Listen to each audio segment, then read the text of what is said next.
नमस्कार। आप सुन रहे हैं द बॉलीवुड रेडियो और मैं हूं आपके साथ आकाश।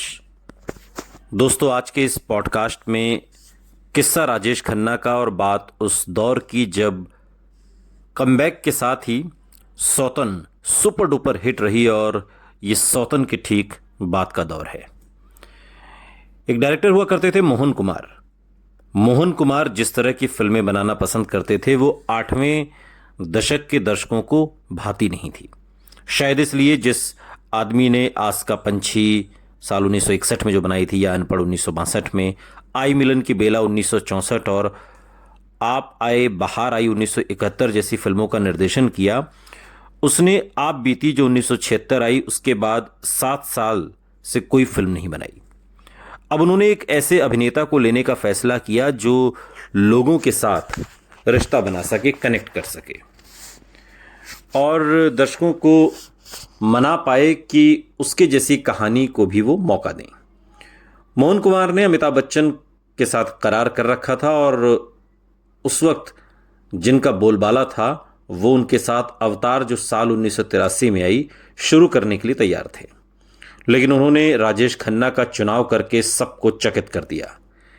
ये उन कम मिसालों में से थी जब एक फिल्म निर्माता उद्योग के आम चलन के खिलाफ गया और अमिताभ बच्चन को छोड़कर राजेश खन्ना को चुना, जबकि चुनना अमिताभ बच्चन को था अवतार के लिए। और अगर कुछ साल पहले उन्हें सत्यम शिवम सुंदरम से हटाकर राज कपूर ने उन्हें उनके जन्मदिन पर चौंका दिया था, तो मोहन कुमार ने राजेश खन्ना को उनके जन्मदिन पर अवतार तोहफे में दी थी।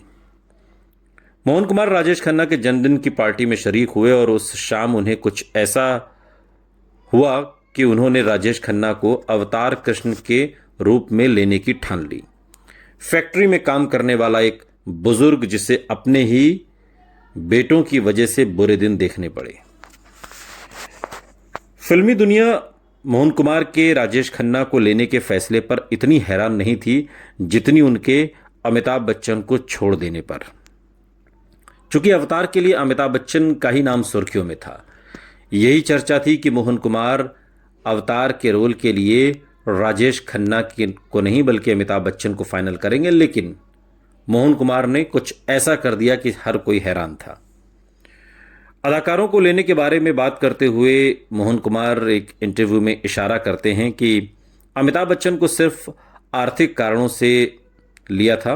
अमिताभ बच्चन की फिल्म के लिए वितरक ज़्यादा पैसे देते जो डिस्ट्रीब्यूटर्स थे, और वो जोड़ते हैं कि राजेश खन्ना को लेने का फैसला करके वो ज़्यादा खुश थे, इसलिए उन्होंने ये फैसला किया।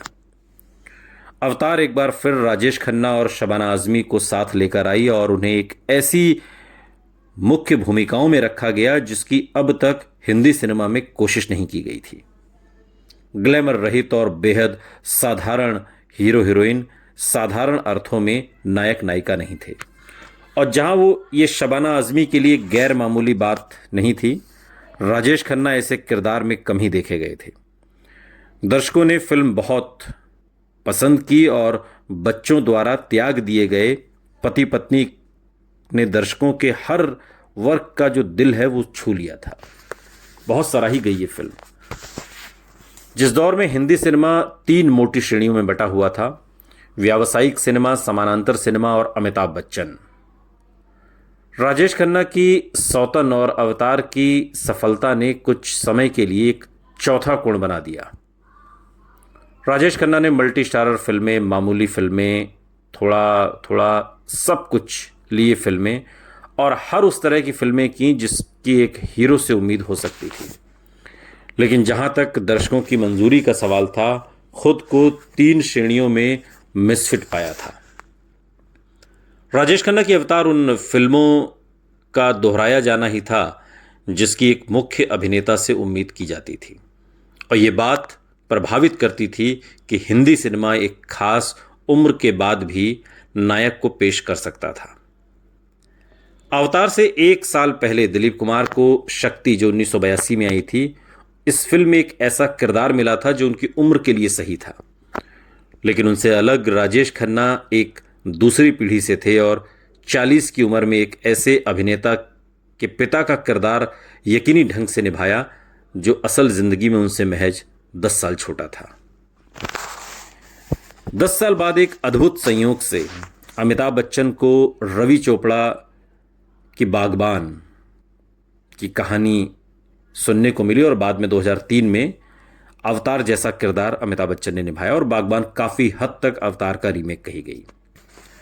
अवतार एक भावना प्रधान फिल्म थी।